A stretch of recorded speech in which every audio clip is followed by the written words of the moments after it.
जुर्म की दुनिया से कई ऐसे पेचीदा मामले सामने आते हैं जिनकी छानबीन और तफ्तीश पुलिस के लिए चुनौती बन जाती है, खासकर ऐसे मामले में जिन पर आम जनता की नज़र हो। ऐसा ही एक मामला साल 2013 में ताजमहल के शहर आगरा में सामने आया था। वो मामला था एक नौजवान लड़की के कत्ल का, जिसने लोगों के रोंगटे खड़े कर दिए थे। मगर आगरा पुलिस ने 39 दिन बाद इस केस का पर्दाफाश कर दिया था। पुलिस कातिल तक कैसे पहुंची थी, ये कहानी भी हैरान करने वाली है। वो 15 मार्च 2013 का दिन था। शाम के 7:30 बजे थे। उसी वक्त आगरा पुलिस के कंट्रोल रूम में फोन की घंटी बजी।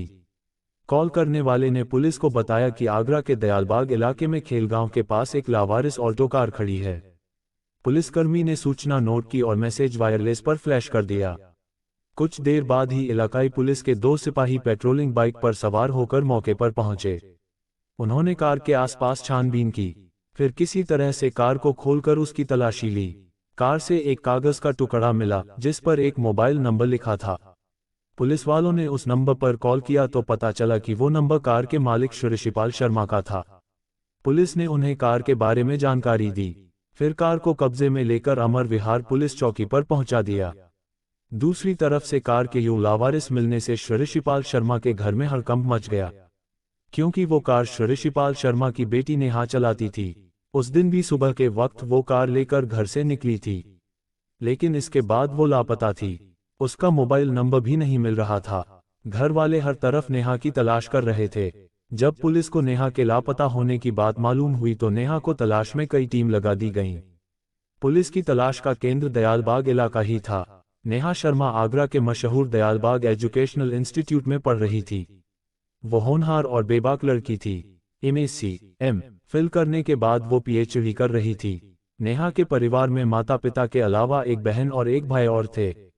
राधा स्वामी संप्रदाय को मानने वाले इस परिवार की जान नेहा में ही बसती थी।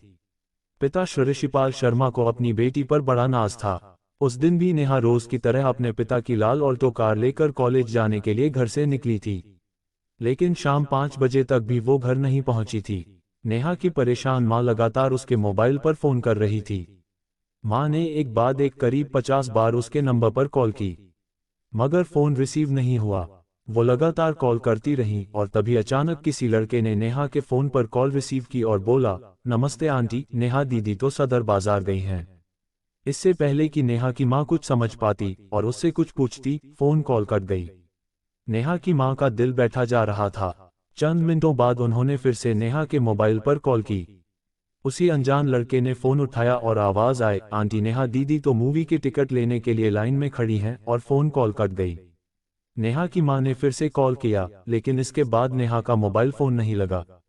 नेहा की मां ने फौरन अपने पति को इस बात की जानकारी दी।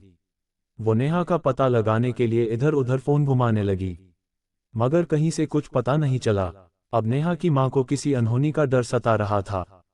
पिता और भाई नेहा को तलाश कर रहे थे। शाम के 8:30 बज चुके थे। पुलिस नेहा की तलाश में जुटी थी। नेहा के घर वाले भी पुलिस के साथ आ गए थे। इस दौरान पुलिस को पता चला कि नेहा को आखिरी बार DI की नैनो बायोटेक्नोलॉजी लैब की तरफ जाते हुए देखा गया था। पुलिस की टीम फौरन बायो लैब पहुंची। जैसे ही लैब का दरवाजा खुलवाया गया तो अंदर का मंजर देखकर सबके होश उड़ गए। लैब के उस कमरे में चारों तरफ खून बिखरा हुआ था और सामने फर्श पर पड़ी थी नेहा की खून से सनी लाश। उस कमरे में इस कदर खून था कि नेहा के कपड़ों का रंग भी पता नहीं चल रहा था। पुलिस जब नेहा की लाश के करीब पहुंची तो पाया कि उसके पेट और जिस्म को बेरहमी के साथ काटा गया था। उसकी जांघों पर भी काटने के निशान थे। उसके मुंह में रुमाल ठूंसे गए थे। उसके दोनों हाथों को पीछे की तरफ बांधा गया था। उसकी सलवार घुटनों तक उतरी हुई थी। मौका-ए वारदात पर हर तरफ खून से सने टिश्यू पेपर बड़ी तादाद में पड़े हुए थे। ऐसा लग रहा था कि मानो कातिल ने हर वार के बाद अपने हाथों से खून साफ किया हो। उस कमरे का ये खौफनाक मंजर देखकर नेहा की मां अपने होश व हवास खो बैठी। उसके पिता भी घुटनों के बल जमीन पर बैठ गए। अपनी लाडली बेटी की इतनी दुर्गति देखकर उनके आंसुओं की धार चीखों के साथ बह निकली। पुलिस वाले भी कातिल का करतूत देखकर सोच में पड़ गए कि आखिर कातिल ने इतनी दरिंदगी क्यों की। पुलिस ने लैब की जांच पड़ताल में पाया कि वहां कोई टूट फूट नहीं हुई थी, मगर लाश के पास एक कांच की पीपेट आधी टूटी हुई पड़ी थी और उसका आधा हिस्सा नेहा के पेट में घुसाया गया था। पहली तफ्तीश के बाद पुलिस को समझ आ रहा था कि नेहा के साथ कत्ल से पहले बलात्कार किया गया या उसके साथ बलात्कार की कोशिश की गई, मगर नाकाम होने पर कातिल ने उसे इस बेरहमी से कत्ल कर दिया। कुछ देर बाद आगरा के सभी आला पुलिस अफसर मौके पर थे। मीडियाकर्मी भी वहां पहुंच चुके थे। पूरे दयाल बाग में इस कत्ल की खबर आग की तरह फैल चुकी थी। राधा स्वामी संप्रदाय से जुड़े सत्संगी भी वहां जमा होने लगे थे। पुलिस ने पंचनामा किया और नेहा की लाश को पोस्टमार्टम के लिए भेज दिया। इससे पहले मौके से फोरेंसिक सबूत भी जुटाए गए। घटना के अगले दिन 16 मार्च 2013 को नेहा के कत्ल की खबर सभी अखबारों की सुर्खियां बनी। लोग अभी दिल्ली का निर्भया कांड ठीक से भूले भी नहीं थे कि इस वारदात ने फिर उस दरिंदगी की यादें ताज़ा कर दी। आगरा में लोगों का गुस्सा भड़कने लगा। छात्र सड़कों पर उतर आए। महिलाएं भी पीछे नहीं रही। हत्यारों को पकड़ने और कड़ी सजा देने की मांग जोर पकड़ रही थी। शहर में जगह जगह धरना प्रदर्शन हो रहे थे। पुलिस ने 16 मार्च को ही वो लैब सील कर दी थी। उसी दिन नेहा का पोस्टमार्टम कराया गया। इसी दौरान लैब के पास से पुलिस ने झाड़ियों में पड़ा नेहा का लैपटॉप भी बरामद किया। नेहा के कत्ल की वारदात को 3 दिन बीत चुके थे। पुलिस नेहा के दोस्तों, साथ पढ़ने वालों और तमाम लोगों से पूछताछ कर रही थी। तभी एक प्रोफेसर ने पुलिस को एक लड़के के बारे में बताया, जिसका नाम विशाल शर्मा था। वो दयालबाग एजुकेशनल इंस्टीट्यूट परिसर में निर्माण कार्य कराने वाला एक ठेकेदार था। पुलिस उससे पूछताछ करने उसके घर पहुंची। पुलिस ने वहां एक साइकिल देखी जिस पर खून जैसे लाल धब्बे थे।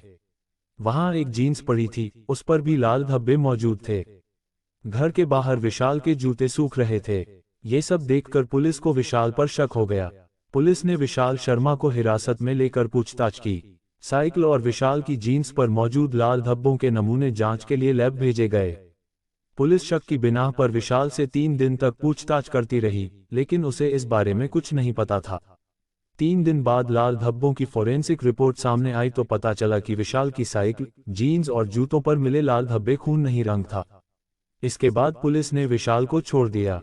पुलिस के पास कातिल का ना तो कोई सुराग था और ना ही कोई खबर। डी के अधिकारी भी पुलिस को जांच में सहयोग नहीं कर रहे थे। यहां तक कि पुलिस के खिलाफ उन्होंने हाई कोर्ट में रिट भी लगा दी थी। पुलिस को पहले मामला जितना आसान दिख रहा था उतना था नहीं। पुलिस ने जांच जारी रखी। पुलिस नेहा के कॉलेज में पढ़ने वाले छात्रों से लगातार बात कर रही थी ताकि कोई सुराग हाथ लगे, और हुआ भी ऐसा ही। एक दिन नेहा के घरवालों ने ही पुलिस को बताया कि उदय स्वरूप नाम का एक लड़का नेहा को परेशान करता था।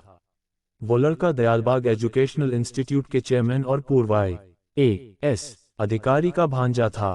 पुलिस उससे पूछताछ करने पहुंची। उदय ने पुलिस के सवालों के जवाब ऐसे दिए कि जैसे वो नेहा को जानता ही नहीं।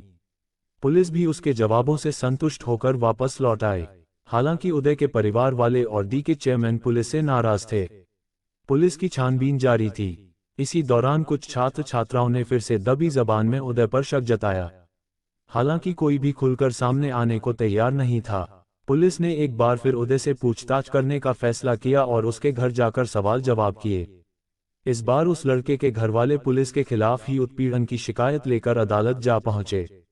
इस बीच पुलिस को नेहा की पोस्टमार्टम रिपोर्ट मिली, जिसके मुताबिक नेहा को कत्ल से पहले क्लोरोफॉर्म देकर बेहोश किया गया था।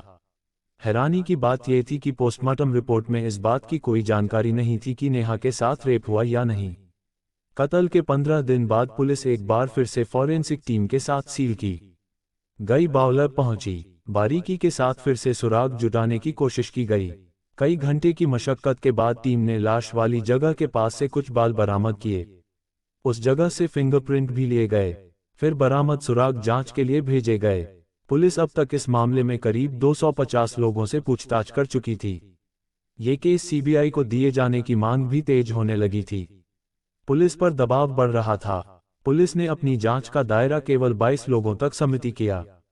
तब तक पुलिस के हाथ नेहा और उदय स्वरूप की मोबाइल कॉल डिटेल्स भी आ चुकी थी। पुलिस ने उदय के दोस्तों से भी पूछताछ की। DI के एक प्रोफेसर ने पुलिस को बताया कि वारदात के दिन नेहा की कार एक लैब टेक्नीशियन यशवीर संधू चला रहा था। पुलिस ने उसी रात चुपचाप यशवीर को उठा लिया। उसने पूछताछ में पुलिस को कार के बारे में अहम जानकारी दी, लेकिन मुख्य आरोपी का नाम नहीं बताया। पुलिस की जांच के केंद्र में अब वो लोग थे जो नेहा के आसपास और लैब में ज्यादा आते जाते थे। इस बीच पुलिस को पता चला कि उदय का लैब में बहुत आना जाना था। पुलिस उदय पर फोकस कर रही थी। तभी पुलिस को लैब से बरामद हुए बालों की फॉरेंसिक रिपोर्ट मिली। रिपोर्ट से पता चला कि लैब में नेहा की लाश के पास से मिले बाल उदय के प्यूबिक हेयर थे। अब नेहा घरवालों और पुलिस का शक पुख्ता हो चुका था। पुलिस ने एक बार फिर उदय स्वरूप को थाने बुलाकर पूछताछ की। एक मनोचिकित्सक भी पूछताछ में शामिल था। पुलिस ने बार बार उदय से सवालों को कागज पर लिखकर बार बार पूछा। उन सवालों से उदय टूट गया और उसके जवाब बदल गए थे। सबूतों की बिना पर लैब उदय स्वरूप और टेक्नीशियन यशवीर संधू गिरफ्तार किया गया। जांच टीम में एक एसपी, 2 डीएसपी और एक एसएचओ समेत कई पुलिसकर्मी शामिल थे। पुलिस ने खुलासा करते हुए बताया कि वारदात के दिन उदय ने लैब टेक्नीशियन यशवीर संधू की मदद ली थी। उसकी सूचना पर ही वो नेहा की मौजूदगी में लैब पहुंच गया था। मौका पाकर उसने नेहा को बेहोश किया। फिर बाहर आकर उसने नेहा की कार की चाबी यशवीर संधू को दी। यशवीर कार को लावारिस छोड़कर वहां से निकल गया था, जबकि वारदात के बाद उदय ने ही नेहा का लैपटॉप झाड़ियों में फेंका था। नेहा का मोबाइल भी उसी के पास था। उसने लैब से कत्ल के सबूत मिटाने की कोशिश भी की थी। पुलिस ने 39 दिनों की तफ्तीश के बाद 23 अप्रैल 2013 को नेहा मर्डर केस का सनसनीखेज खुलासा किया और साल 2015 में दोनों आरोपियों के खिलाफ चार्जशीट दाखिल कर दी गई थी।